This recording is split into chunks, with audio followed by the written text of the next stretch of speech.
Okay. Check, check. Okay, folks, we're gonna get started with the next panel. So if you wanna bring your drinks and your snacks and eat and see and be marveled at Latin American things. Um, so yeah, come one, come all, and all of that stuff.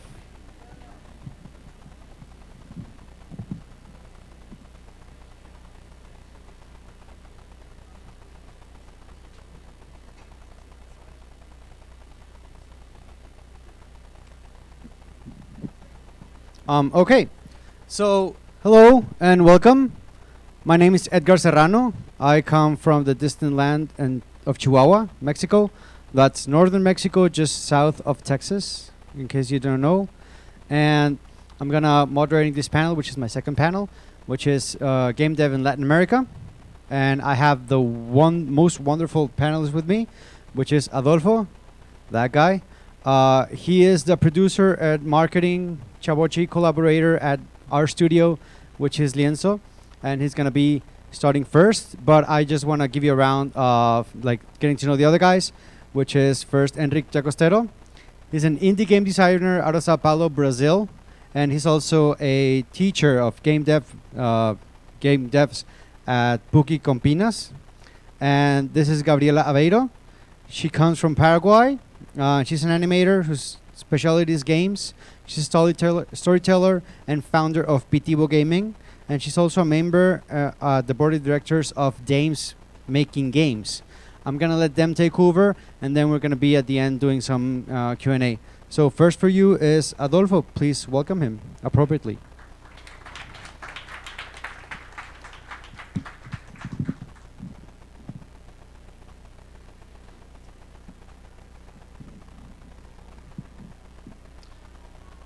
All right, all right. Can everybody hear me properly? Yeah. Cool, cool. Okay. So, well, first of all, thank you so much for being here and taking time of your precious Saturday, because I know everybody has a lot of cool things to do on Saturday afternoon. And thank you for being here. And I was just talking with Edgar last night that I really cannot believe that somebody actually wanted us to be here and talking about this. And I'm still wondering like why are we really here, like what have we done good to be here. And I just want to thank a big thank you to all the team at different games, and for this big honor. It's the biggest honor that I've ever received, and thank you so much for this opportunity, guys. So I'll be talking about how to use an underdeveloped gaming ecosystem. What I mean by this is like how to use your surrounding in sense of a region that is not so used to gaming development, in this case Mexico, as your advantage. How to stop not stop complaining, because I mean so a lot of the complaints are very valid, but how to use all of this surrounding to your advantage, and how to make the better use of it, and in a sense exploit the weakness of your region in your favor in marketing a game and getting the word out of it. So um, a quick info about me, a bit of shameless self-promotion. Yeah, I'm the producer and marketing manager at Lienzo, the studio down in Chihuahua, Mexico. And I also do stuff on YouTube. If you are into that, you can check that out. And that's me. That's a picture of me. And yeah, that's it. So the game development scene in Mexico, it's a very interesting case in the sense that it's actually like I'm guessing that if you know a bit of the country of Mexico's economy, you know a lot of the game development scene in Mexico, which is almost non-existent, very tiny, because of many factors, right? But we'll get to that later. So I try to summarize what is to be a game developer in Mexico in a few statements. So I got to this six. So games piracy is okay because of the government. Like there's a lot of piracy of gaming and media in general in Mexico, and I don't mean only the by torrents or Pirate Bay or whatever, but like actually buying pirated games at markets, and it's kind of a phenomenon, a cultural phenomenon, in the sense that many people do not even feel ashamed of it, like even proud, and that's a very strong symptom of things going wrong. And I'm pretty sure that here Enric from Brazil can relate to that a lot, because Brazil and Mexico are unfortunately like countries leading in this piracy thing, and that's something that as developers we really heard of. Also, like no one makes games in Mexico, and that's like I don't mean like zero people, but like zero people that you know make games in Mexico. What's your real job? That's a very frequent question. Like, yeah, I'm a game developer. I make games, but like, what's your real job? Like, you're an engineer, right? So what do you do when you're not making games? And I'm like, playing them? I don't know. So only weird nerd psychopaths do that. And I gotten this like for real this answer. So I guess I'm a weird nerd psychopath. Whatever. There are toys for children because we still have this weird idea that only 12-year-old boys play video games and like older people get above it and just be adults, which I don't know. I guess we're not becoming adults, Edgar, in myself. And also, you won't get any money for that for making a game here because we are serious people in Mexico and we only do real jobs, right? So yeah, and all of this is despite that Mexico is actually last year it was projected to be the 13th most important country in the gaming industry. Now it didn't reach the 13th spot, but it reached the 14th spot. It's below Australia, and we're talking about 46.8 million gamers, which is like in the grand scheme of things, it's a lot. It's a lot of people, and the revenue for the gaming industry in the country is growing and growing. It's actually it's second place worldwide of growth in the game industry, just below Brazil, in fact. So like it's growing faster than the U.S., faster than Canada, faster than Australia, faster than any other country in the world besides Brazil, and it's still not seen as something serious, by many people. And well, yeah, I can point to three big factors. I don't know, like any economics expert here or any historian expert can absolutely destroy me on this one, but just like three simple things is a poor economy. We have a poverty rate of 46.2%, which is super high. There's a lot of corruption. Like, unfortunately, the country is known for its big corruption things, and also the social inequality. This picture right here, is real. It's not Photoshop. Like, this is in Mexico City in a suburb area. Like, this is real. So we have a lot of social inequality, which also affects the way that games are perceived in the country. So now jumping right into the meat of my talk, right? So there's a very interesting phenomenon in Mexico. Like, so we as a society, as a culture, we love our country in a sense that we feel very patriotic about it. Like any time the La Selección Mexicana, which is the way we call the football, the soccer team, wins a game, we like go and make a mess and celebrate and go to the streets, right? But and we are very patriotic about it. But we also have a very interesting phenomenon. I don't know if someone sees this in their country as well. Please tell me because I would love to learn about it. That we call malinchismo, and this is basically to hate your country and love like everything that is foreign from your country. Like a malinchismo attitude is like I don't want to buy this because it's made in Mexico, so I'd rather buy this that is made in the U.S. or in Canada or in Germany because we kind of relate the phrase made in Mexico to like awful or bad quality, right? So there's this kind of love hate relationship among the Mexican society. It's very weird because I you can find it's not like there are these patriotic people and these malinchistas people. It's both of these in one same person. Like you can be like the most Mexicans are like yeah, like I don't want to buy Mexican stuff because it's bad quality. But if you say something bad about Mexico, I'm gonna kill you, right? Like I'm gonna hit you. Like don't get with Mexico, but yeah, I don't like Mexican stuff because everything we made is awful.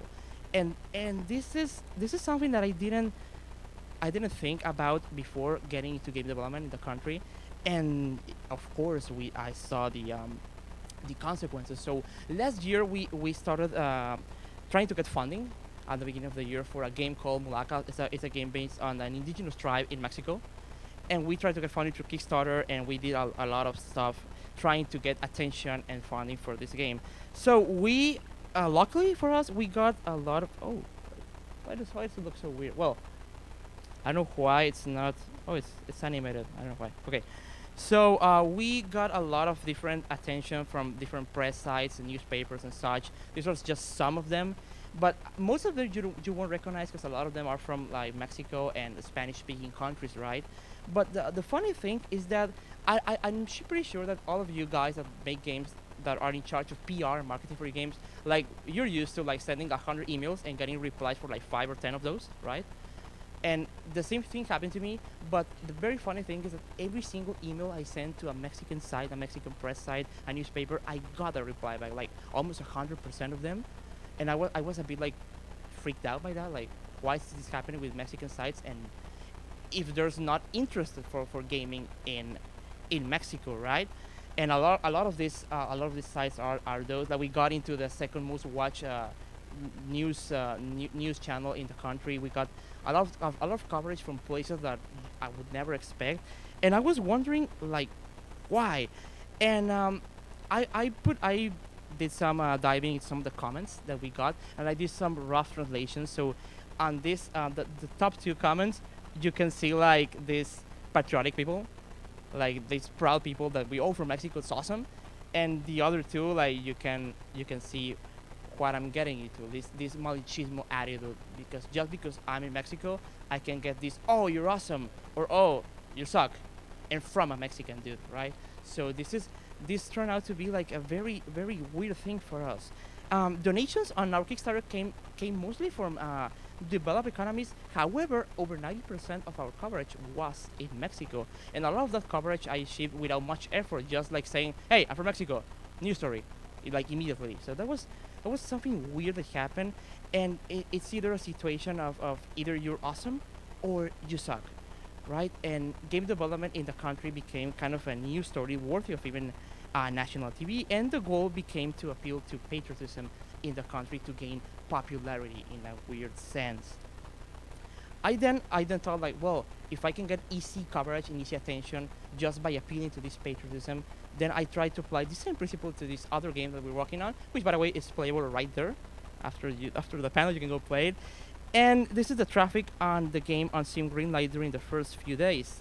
So Mexico is second place of our total traffic, which is weird and unexpected, because the most logical thing, you would expect Mexico to be among 13, 14 place, considering the previous chart that we just that we saw from the country, and something very different happened. Mexico became second most, the second place out of our traffic sources, and I then got this chart of all the top 14 countries. I mean, in terms of the gaming revenues, and while Mexico represents approximately like 2% of the total gaming industry in the world, it made up for around 20% of our traffic, just because how easy it was for me as a developer in Mexico to get attention from the Mexican community in that way, and that Mexican community helps us to get the game greenlit, just because of that easy traffic for us.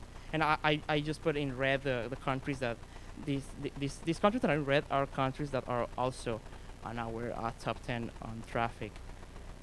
So, and also I tried to apply this again last week when we released our second trailer for the game, and after like I think it was one day, roughly for the first 500 views, like Mexico accounted for 68% of the visits on YouTube, just by how easy it was again to just send emails to the Mexican press, Mexican community. I'm from Mexico. I'm making this game. It's made by Mexicans, and remember, it's made in Mexico, and like instant traffic, instant press, instant news, and that was a very weird phenomenon. And you often hear about of gaming experts tell you that you must find your niche, right? You must get your niche audience and grow up on that. And I thought that it's very possible, and after saying this, I think it's very very possible to that your niche can be based totally on geography. Like you can, especially for people for people in Latin America, like me, like myself, and like Enric and Gabriela, that we can kind of get our niche growing in our countries, in our cities, our communities, and get growing on that. So a niche doesn't have to be like a specific type of people, but can be a specific geography. And I just want to say, like, you shouldn't underestimate the attention of your paisanos. Paisanos is a word in Mexico that we used to call like people from our country. So Edgar is my paisano because he's Mexican, right? And I think it helps to get known locally first, and that's a business principle that applies to many kinds of businesses and industries. And I think that this works as a lot for gaming, and that this has been working a lot for us. And thanks to a lot of this attention and press coverage, we actually got some funding for the studio just because how easy it was like to get attention for a game, for something very strange in a region that nobody has seen before over there, right? So just a quick recap, like seriously, like try to get attention of your community. It helps a lot. Like don't underestimate the attention, even if you feel like it's not your market. Like just press attention that you can get easily because you are from there, right? Here's my contact info. Like any questions that you want to answer after this panel or anything you need from myself, I'm totally out there for you, right? Thank you so much, guys, and thanks for the show.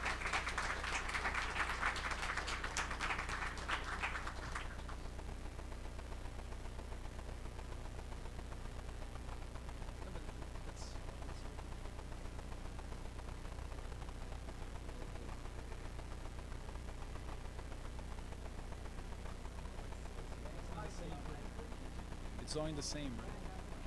Don't worry.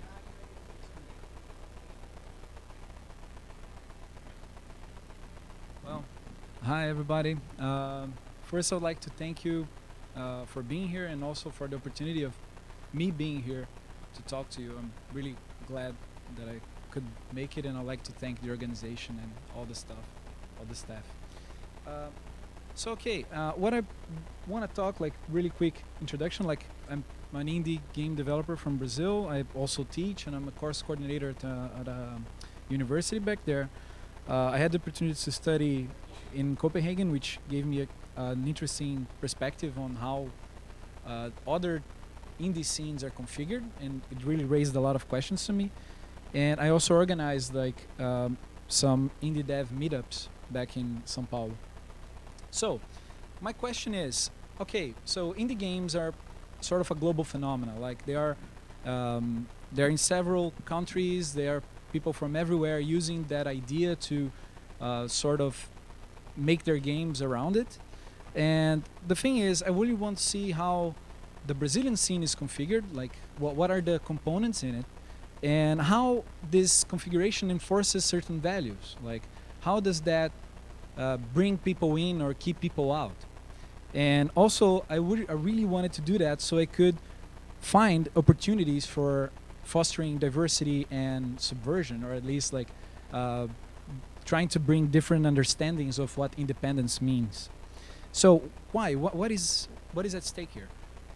Independence is a good concept for us to find practices of production and circulation of games, right? Indie media comes from an idea of questioning the status quo and creating new venues and new people talking, and creating things.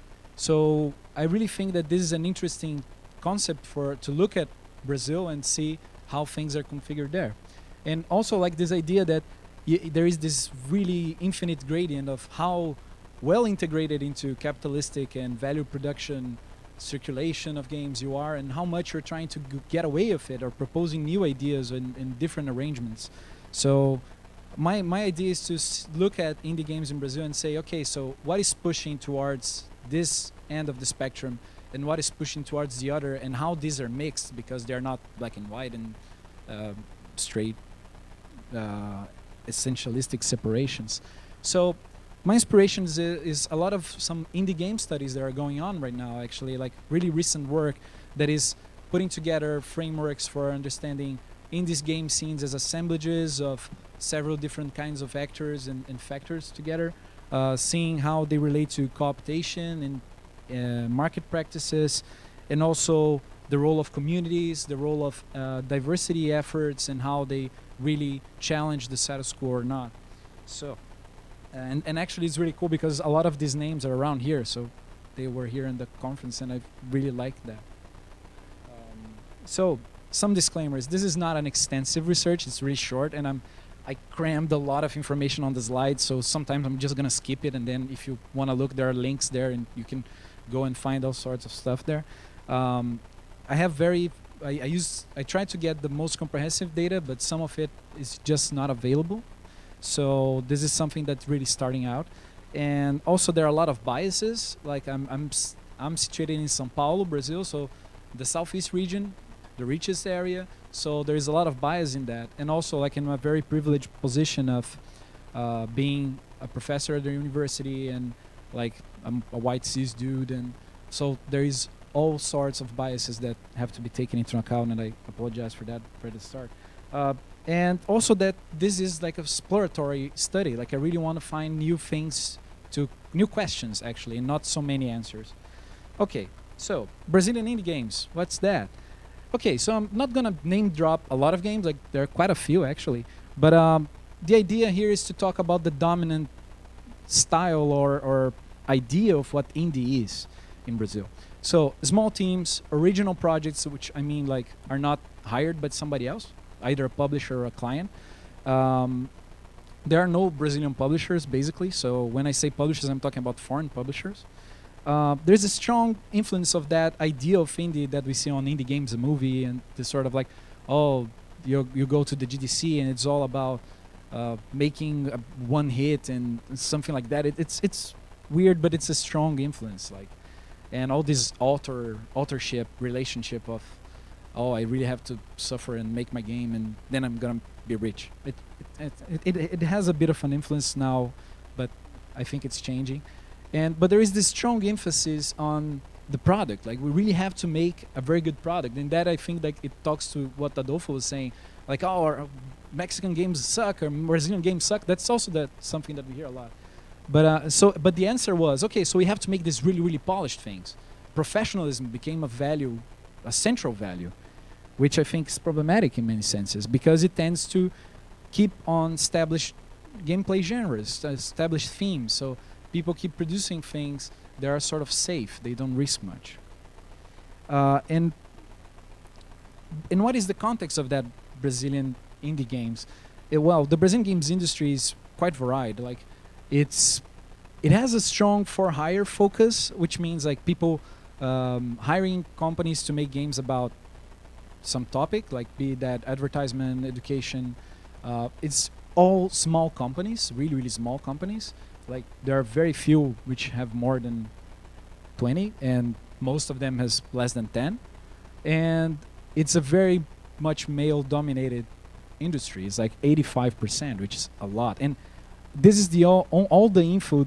This info comes from like a Brazilian game developer, game company association, and it's a big. No, it was actually like a big research project, but still, it only asked like male, female. It didn't have any other questions about the demographics of developers and companies. So we don't have no data on race, more elaborate data on gender, sexuality, educational backgrounds, race. So it's just really there's not much data to work on.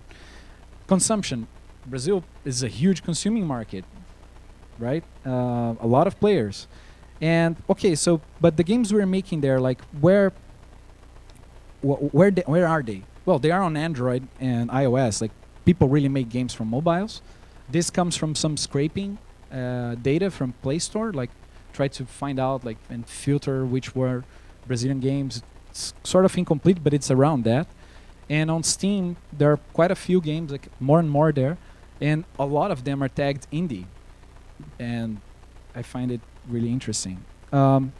This industry, it's really unequally distributed in the country. Like there is a lot in the southeast, basically half, and São Paulo only is 1/3 of the whole country in terms of games industry. So when we look at how the indie game, like the industry is configured and how indie games are configured within it, it's sort of interesting to look at what is the configuration in a given region. So I sent out to sort of map the assemblage in São Paulo, which is the one that I'm closest to. And I came up with this mad scientist diagram, right? Which is totally hard to read and terrible, but I hope you can try it out later. But basically like some areas. There on the top left, it's the government and the relationship it has with different components like incubators, universities, how they fund grants and they fund festivals and they fund game developer associations and how they influence. In the middle, we have like the game developers in their different configurations, like for hire. Because why for hire game companies are there? Well, because they also produce indie games. It's very common for a company that produces a lot of for contract work to also have their indie projects. So they also produce indie games, and they hire game developers, and there are like indie game companies which only produce original games, and there are indie collectives which are loosely organized groups of developers who create their own games and distribute them. And up to the right, there is some of the educational like aspects: universities, trade schools, game jams, indie dev meetups, which are all these entry points for this. Like new people come sort of through these channels and get into this arrangement and try to find their place in it. But I'm not gonna be like explaining this thoroughly because it would take way too much time. I use this to try to figure out like some intervention points, like some places in it where I think some intervention there could be really productive. So first, game education, both formal and informal, right? That there are links there for all these other, if you want to see which one is from what. There is like more and more courses, both in universities and trade schools, about game development, and it's growing a lot. But it's growing a lot inside the perspective of privatization of education and of a lot of foreign investment. So there are a lot of people coming in, but at the same time, like this identity of creating indie games as like a vanguard of games industry. It's like where new ideas come to appear, and there is not much questioning of what is the creation of value or capitalistic practices and who's being left out. And in these universities and trade schools, all these ideas of entrepreneurship, of focus on market, they all reinforce that. This idea of what indie is. Indie is the newcomers who are going to change the industry. And there is a lot of hostility to women, and also a lot of inherited problems from the IT, information technology world, that are not that tackled. But some new stuff is coming, like this. There is a lot of affirmative action initiatives going on in Brazil now, regards to access to universities and trade schools, which are changing the profile of students, which is something that I think can bring a lot of change. There are some game jams who are more about mentoring. There are workshops trying to bring marginalized groups and new ways of making things together. There are student collectives, and there is a lot of potential for education to become a space to circulate games, not only to make them, but to talk about them, discuss them, see them, and write about them. And also, like in the research area, there could be a larger focus on action research, or research that actually wants to change things and not only look at it. There's also like game jams are a big thing in Brazil, like really big. There's large interest. The Global Game Jam this year, the first country in number of locations was United States. The second one, Brazil, together with the UK. So like there were a lot of places where you could go and jam, and there are a lot of jams all around the year. But there are a lot of them who have this focus on this global game jam format where you produce a lot and you don't play that much and you don't discuss that much. It's not a variety of formats. There's not much about like how games actually circulate. There's a focus on technical skill, on established public of game makers and game consumers and players, right? And there's this headhunting thing that actually goes on in some. So it's all reinforcing this idea of indie as market capitalistic creation. But there is already the focus on new people, on bringing new people on and hoping that this will change things.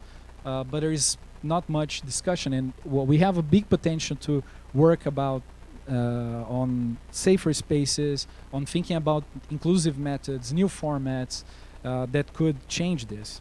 And also worry less about polish and more about making relevant games that talk to the experiences of different people and what they've been living through.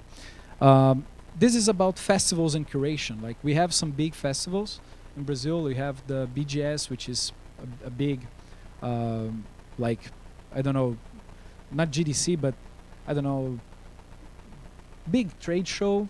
And we have like BIG, which is indie game festival. And we also have File, which is a big electronic arts that has a lot on games also. So these festivals, they have all sorts of characters. Like we have some which are really more focused on business. Both Big and BGS are really much about creating business connections and establishing and defining the role of Brazilian games in the international market for indie games. And they have all these institutional links with government, with developer associations, and very much like industry-like production of value. And at the same time, like there are some other curatorial approaches which are starting to gain some momentum with File, for instance, which has this interesting dialogue with art, electronic art, and also there are a lot of indie dev meetups springing up in several towns in Brazil, and this is an interesting place for a curation of games also, for figuring out like what spaces can we give to games, and there is a lot of potential in on thinking on a local focus, but not in the nationalistic sense, but more in the sense of what is going on around us, what is our context, like how can we make games that are relevant to where we are and how we are. Again, safer spaces, like talk about hostility, misogyny, homophobia. These are really, really big issues in Brazil and that keep a lot of people out. So we really need to see and learn about like code of conducts and inclusivity statements and really reinforce that and bring more people in. And also a focus on game making, not only as a product, but like as an expression, a craft. These are some different ways of thinking about circulation and distribution. The sense is distribution is about putting products out. Circulation is about the life cycle of a cultural object, like how it comes up and how people relate to it through a length of time. And there are a lot of things that the relationship with distribution platforms, with the market, is very much about creating good products and putting them out in the world. But there are a lot of interesting things like feminist media, zines, and social movements, and who are seeing games as a way of circulating other meanings, right? I'm having to speed it up because I'm taking all the time. So if you want to know more, we can talk about that a bit more later. And also, like, I want to skip to what can we do from that. And a big idea is like to know more about who are making games, how these people are, what are their big issues, and really, who are they? Like, I know some, and we know some, but there are a lot of people who are we don't even know and are making really popular games, right? And they are not part of this scene, and they're marginalized, but they're making really important games there. And we need to sort of be able to study and discuss and bring them in. There's also a lot of study that has to be done about like the diversity of production practices and the sustainability of making games in Brazil. Like, it's not about one way of making it. It's not a production line that can be repeated and a model that happens for everybody. Everybody's making it differently, and we don't have many studies on that. Also, to think and understand different initiatives that are striving for diversity and how they really impact beyond the creation of new publics or new consumer markets, but how like not only bring the people who are left out in, but also change what we are doing to make more interesting games. And that's it. These are some references, and that's it. Thank you.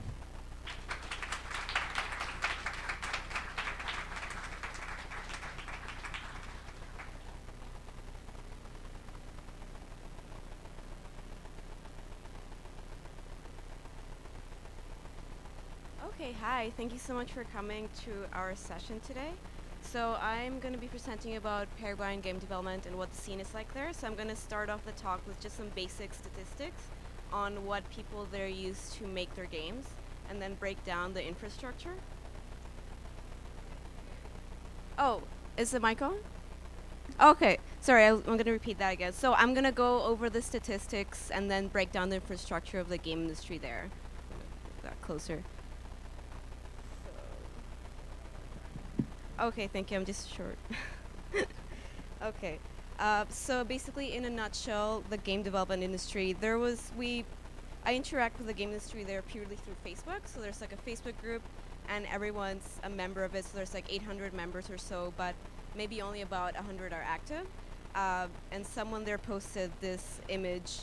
So I'm just gonna summarize it. So it's someone going like, "Well, we need an idea for our next game," and someone goes, "Oh, we should make an MMORPG about like the Paraguayan like indigenous myths." Another person goes, "Oh, we should do like a first-person shooter about like all our wars and conflicts." And like the third person goes like, "We should just like make something sustainable."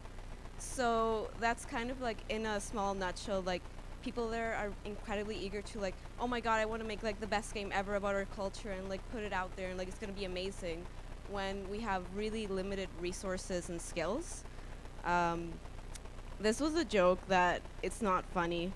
Like, it's not funny at all. It's in our indigenous language, and I realized that when I translate it to English, it does not make any sense. I did this like at 4 in the morning, and now it's like not funny anymore, so I'm just gonna skip over that. So basically, I did some data collection. So I created like a simple like Google survey and sent it out to the community through Facebook. So to get an idea of like what applications and methods they use there. So about 11 people responded out of the group. So it was just like an open, "Hey, you want to take this? Sure." Um, and so for the most part, people use Unity a lot. So that's like the top most used application for any kind of game development.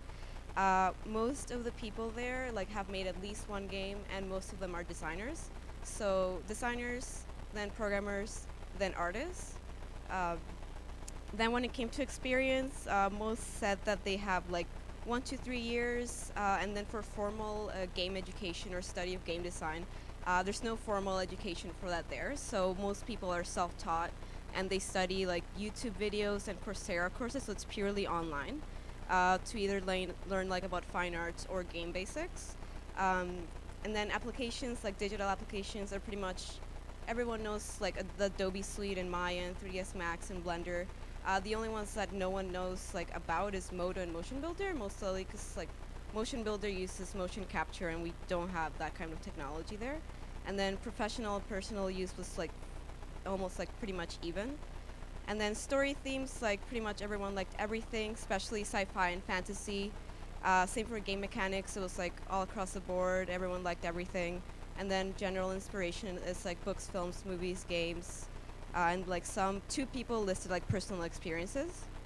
And then there was a question specifically about cultures. So out of the 11 participants, the majority are actively influenced by our culture there. Some draw major inspirations, and others draw minor inspirations. So it's kind of a spectrum. Um, so, for example, like one person said that like the Guarani language, so our indigenous language, influences them. Another person said like everything about our culture influences them. So it varies like on spectrums. So right now in Paraguay, the only established studio release called Roshka Studios, and they specialize in mobile games. And I think they're hoping to also do like PC and desktop. So they are actually not an independent studio or anything. They're an extension of a tech company. So they're just like a division of a larger tech company. And then there's also developers that make games like at game jams or for educational purposes. So this one was made at Global Game Jam. They had it like for the first time there. And this is like San Tomas, and it's like a game about going through the ritual of drinking tereré to like avoid or like bypass a traffic stop. So something very much based around our culture norms. Then Números Coloridos is like a mobile game that teaches our indigenous language along with Spanish and English. Then this is a game called Winged Mind, also a mobile game that's like a puzzle adventure game. And then this one is called Malavisión, and it's like based on local myths of a woman who's like a tree-human hybrid, and it's like a survival horror game. Um, so, after I gathered all this, so what does it all mean? Um, it was actually really simple. Like it's all like it was a very brief analysis of the industry there. So the main points is that there's definitely room for growth, like a lot of growth, because the industry there has only been around for maybe 2-3 years. And there's definitely like a huge influence by Western industries, in particular Canada and specifically Toronto, because people like don't have a standard there, so they're looking to Western industries to set a standard. Uh, and they're also looking to like other Latin American countries, but there's like a huge influence by Western industries. There's a large focus, as you saw there, on mobile gaming. So most of the artists and designers I know from the community specifically cite like mobile gaming because like it's secure and it's safe, and like we have like limited skills and resources, and that's what we can work with there. And a lot of people also cite, like I previously mentioned, like AAA and indie from North America, specifically in Toronto. And there's kind of a weird, like, it's not an actual split because the industry there is like so small that they can't split themselves yet. But there's like an ideological split where people want to make AAA games and make it like compete with that kind of level of games. But there's also other people that want to also make more narrative games or model them after non-mainstream games. Yeah, like right now it's really small, so they can't afford to do that. So I'm going to talk about some of my own work because I work with the fact that I'm Paraguayan born, but I work and I'm based in Toronto, so I don't live in Paraguay anymore. I moved from there when I was like 10, but I still draw a lot of inspiration from Paraguay's oral storytelling traditions that I grew up with and that I still continue to study. So all my game making is in a sense more like intrinsically motivated. So when I make games, I never think of the audience. I only think of myself for the most part. For me, it's a very personal experience, and it's not so much a case of empathy or immersion, but about teaching and being taught. So I feel like I'm teaching myself something when I make a game. So it could either be understanding emotions or feelings, or it could be understanding certain skill sets that I haven't put into place yet. So I mean, I still playtest my games with people that I know to make sure they make a bit of sense, and I still release them on my website, but I don't really like how many people have played my game is not really a thing on my mind. So I feel satisfied in what making that particular game has taught me. Like I've paper prototypes, so that's an image from the last Global Game Jam. I paper prototyped a board game that is basically about Guarani herbology, and you're on the brink of death and you have to like learn what each herb is so that you can cure yourself and survive. I've made a puzzle twine game about escaping the fear surrounding unknown identities. Another twine game about heartbreak within the frame of indigeneity, specifically Guarani mythology, as well as its connection with technology. And then another twine game, which is the top right one. It's a joke one that I made during a game jam. It has like, I either make jokes or I make something that I teach myself something informative. And from all my interactions purely online with Paraguayan developers, I can feel that they're really eager to create something and release it onto the market, but also to show what they're able to produce. So there's a certain pride in that, in rising above in a country with broken systems in every possible sector. So there's a pride in like, I made something and it's good, even though I live in a country that doesn't even care about what I do. And a Paraguayan game industry may be hard to realize when the educational structures of the country do not support new fields and experiences. So even recently there were a lot of protests around educational structure that revealed a lot of corruption up to the high, like in every level imaginable, from the lowest to the highest. There was just corruption everywhere. The broken education system benefits those in the upper class, while people with great potential, like the game developers there, are stuck in a place where their efforts may never be recognized. And class structure in Paraguay is incredibly stiff. So when I lived there, like my family really struggled to be middle class. Like it's almost impossible to be middle class there. And you can never really see success or any kind of good until you leave the country. So most people that leave, like me and my family, who leave like usually never come back. So Paraguay has like a growth rate of 1.16 as opposed to like Canada has like a growth rate of like 5 and over. And then we have a migrant rate of like negative 0.07. And like the most recent immigration study in 2011 showed that like 1.1 million Paraguayans live outside, with 6.8 million living inside. So that's increased since then, and they say that it's something like 2 million outside. So like basically almost a quarter of the country has left and they live on the outside. Um, Currently, there is no formal teaching of design skills in Paraguay pertaining to game development or animation.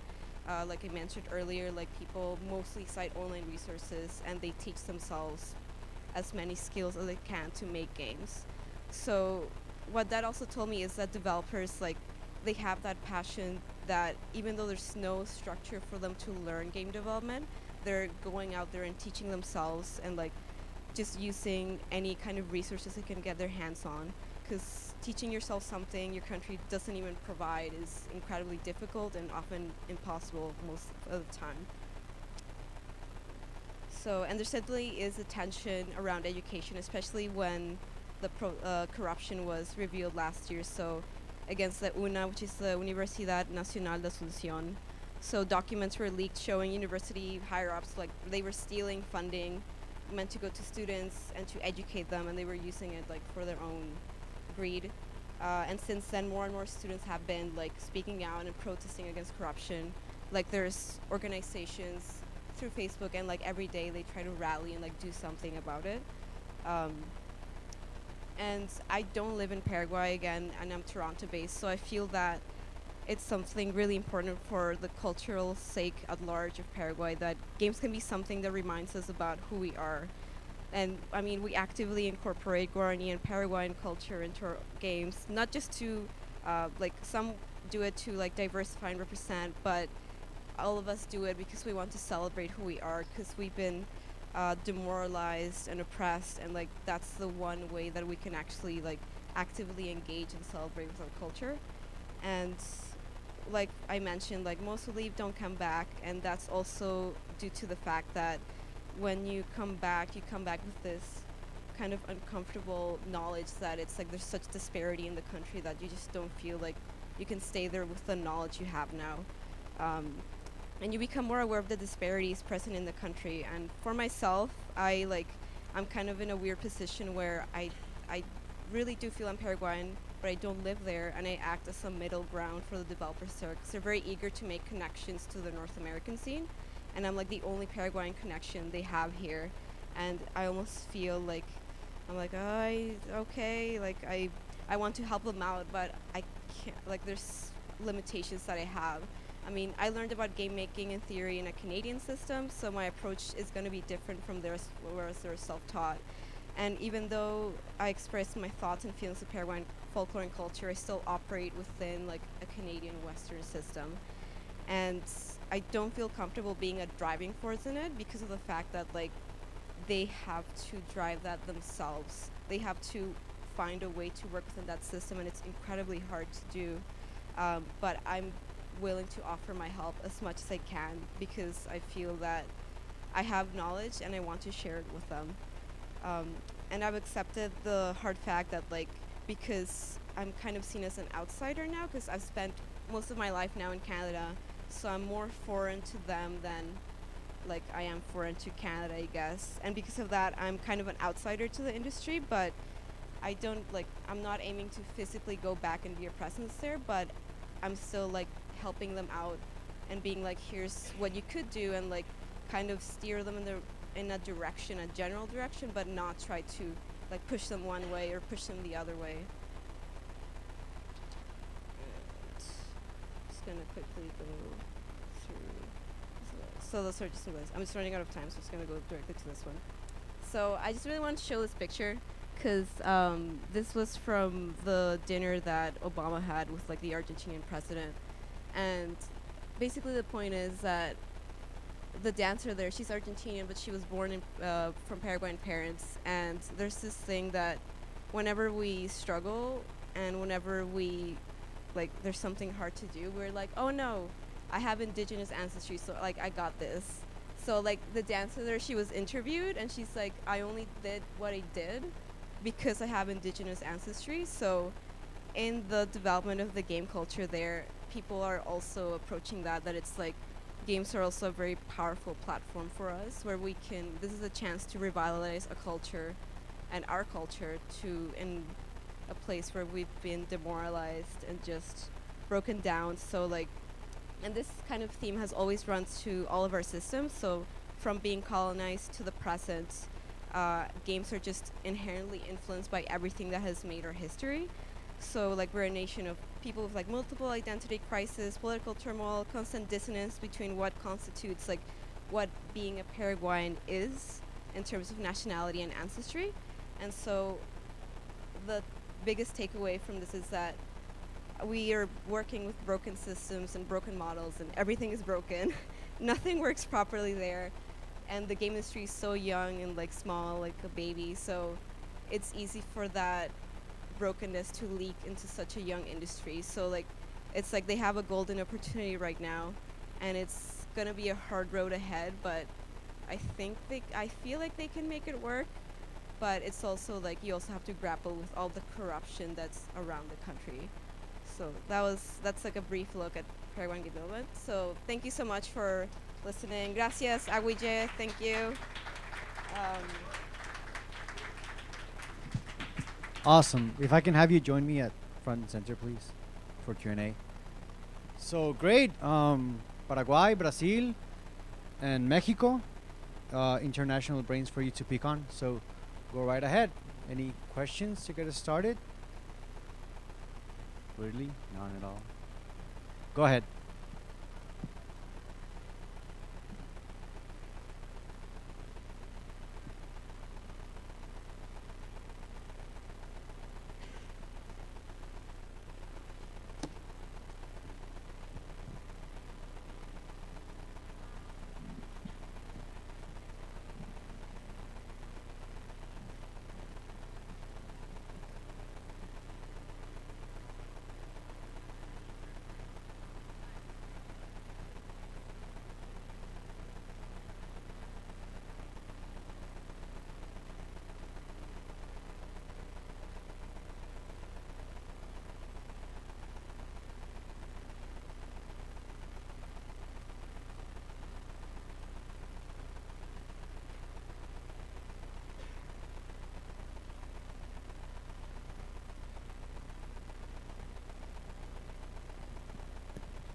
Thank you for the question.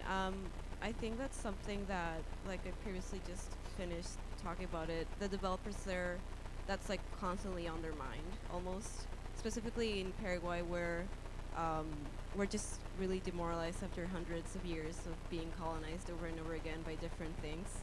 Um, People there really want to use games to revitalize the culture, and there's like specific artists that I know there that like they want to do it, but they lack the resources to do so.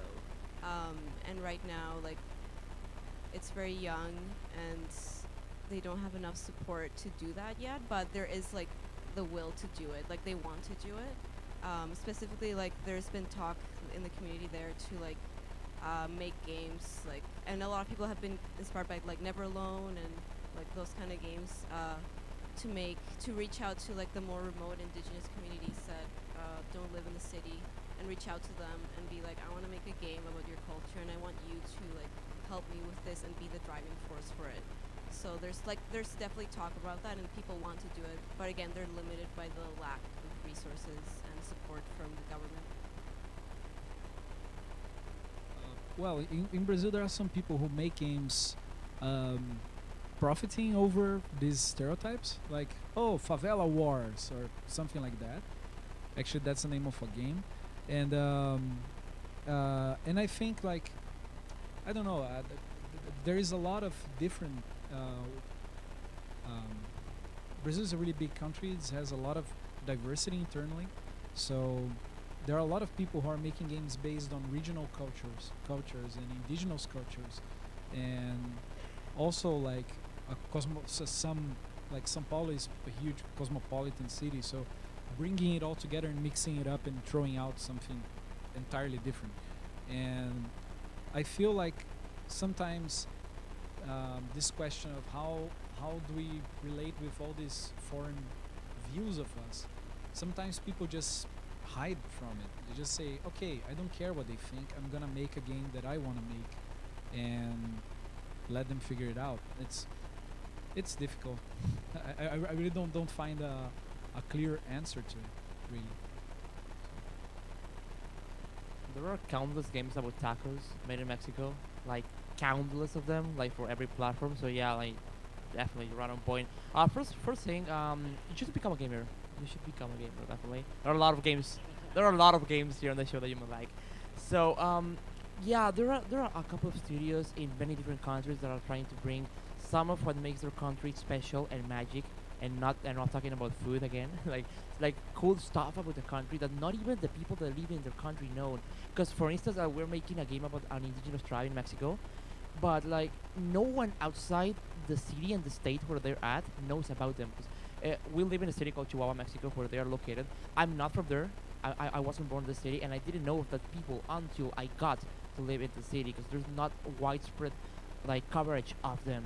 So yeah, there are studios that are trying to bring these types of things to an international audience. I think the challenge for us as a Mexican studio is to tell you, as Americans, Colombians, Canadians, like whatever, to tell you why you should play this game and why it is up to the standard of an international game, like why and how it is up on the quality level that you would expect from a studio anywhere in the world. I think that's a challenge for many Latin American studios that we should take and still be taking now to be able to grow this game development scene anywhere. Um, okay, sorry. I just talking about challenges. I think it will be valuable for the audience to get some perspective on what can people do. What choices are there, if there are any, to learn about game dev? Like, since we're in this wonderful space, and the options here are maybe quite more established than in your countries. Can you maybe tell us about that? So, what do I do if I'm Mexican, Paraguayan, or Brazilian, and I want to get into the game dev scene? So should I do to get into game development? Yeah. So, if I'm a Mexican, Just make the game. Like just like really just because people many people just like to sit down and complain like, oh, I can make a game if I have this, or I can make this if I have this. And this applies not only to games but to like any industry. And I just if you let these obstacles and this corruption and these poverty things just stop you, like this is not, you're not up to it, right? Just go for it and do it and build a demo, build a small demo and go for it. Get a team, get people that are into the same thing, and whatever you are, I think that's not much different from Mexico to the US to like any other place. That just make it and get a demo and try to get funding, even if it takes you 2 years, right? Just go at it, and that's the principle of startups, right? Of entrepreneurship. Just do it and just be persistent. Back in Brazil, there is a lot of universities and trade schools that are teaching game dev right now. So there is this formal education path to game development. At the same time, like a lot of people go through informal ways, like they learn by themselves on the internet or through support groups. Um, so the last time I saw, there were like 40 game development courses around Brazil, and in almost all macro areas except northern area they had only one, but that's a bit old already, old data. At the same time, these difficulties to find sustainable development paths, they are there and they're really really strong. We have some grants from the government, but they are really sporadic, and the rules are they're not unclear, but there is not much talk about what happens with these games when they're finished and how they circulate. So the game gets made and nobody kind of knows about them. So that's also a big issue. And yeah, mostly that, I think. That's a really rough question for someone in Paraguay trying to get into game development, because there's nothing there, like in terms of support. You have like the community supports itself, and they share the resources, and they're solely driven on the fact that they want to make games, and like there's nothing, there's no university, no schooling, nothing for games. There's like no support from the government. There's nothing. It's just all community support, and it is a bit amazing to see because of the fact that technically, like, it shouldn't even be a sustainable thing to exist if there's like no support for it. But somehow people have like built a community there, and like they've they make things, and they get together and they make things, and they make games, and they practice skills by making games, and that's kind of like a recurring thing in like not just games in Paraguay, but also like all of our arts and everything that is influenced by culture. Like we are so self-driven that it's like we get no support from anyone else but ourselves, and like we've been so devastated by conflict that it's like we just have us, like we just have ourselves, and that's it basically. It's kind of despairing, but Now, okay, yeah, go ahead.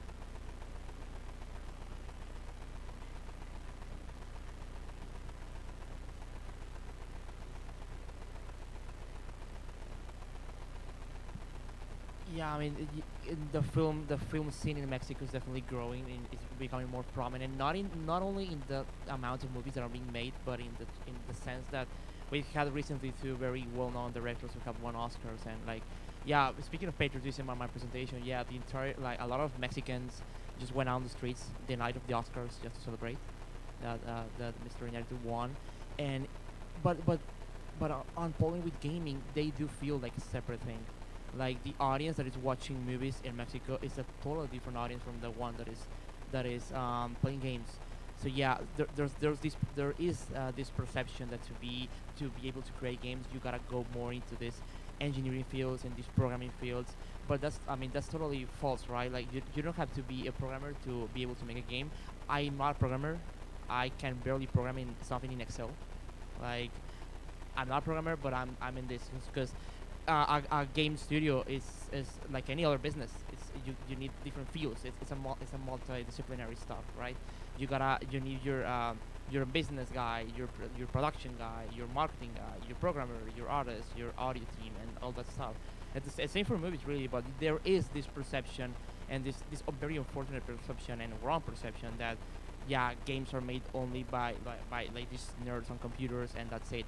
But that's like we all know that's absolutely false, right? Like games are made by a wide variety of people with many different knowledge and backgrounds and stuff. But yeah, they feel very different, very apart from the film industry.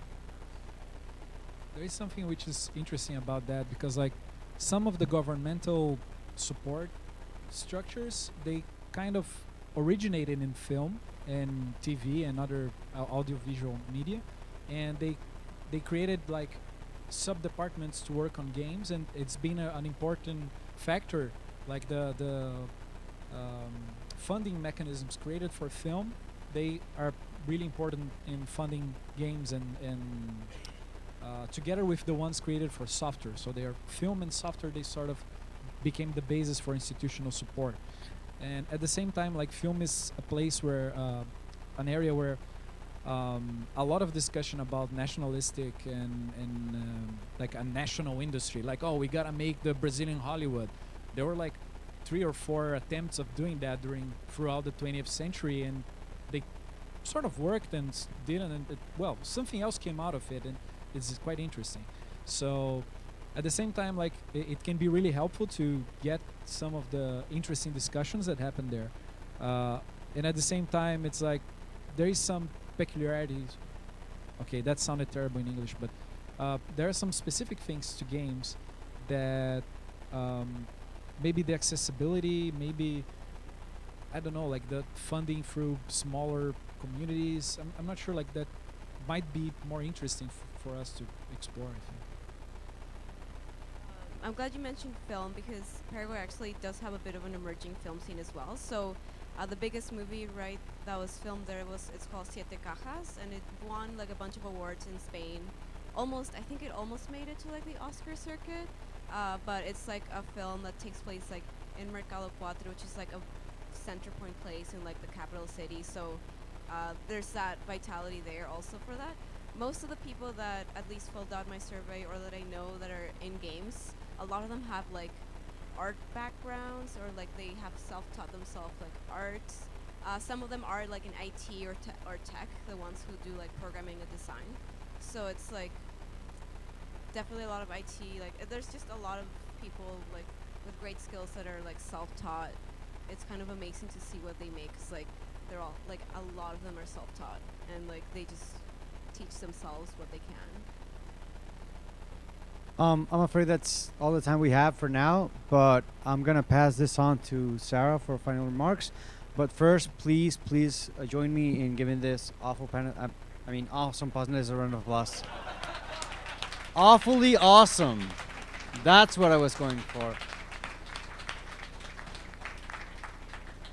Thank you guys, and we do have some final announcements, right? Yes, we do.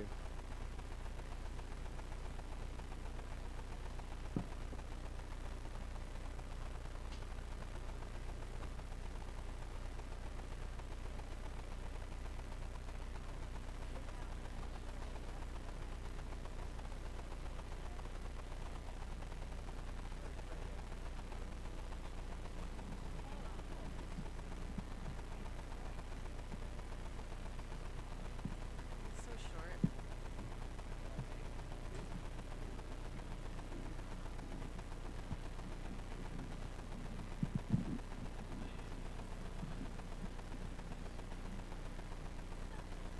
Oh, okay. Okay, cool. Hey, so you guys can all hear me in here, but we actually have some closing remarks and some kind of tips about getting to our after party. So we're actually trying to get everybody to come into the main space. So for folks that are in the main space on the IDM side of the building, if you guys could come and join us. Folks that are just getting out of the panels in the back, if you could come into the main space to join us. We're just going to give like 1 minute for everybody to kind of congregate for a second.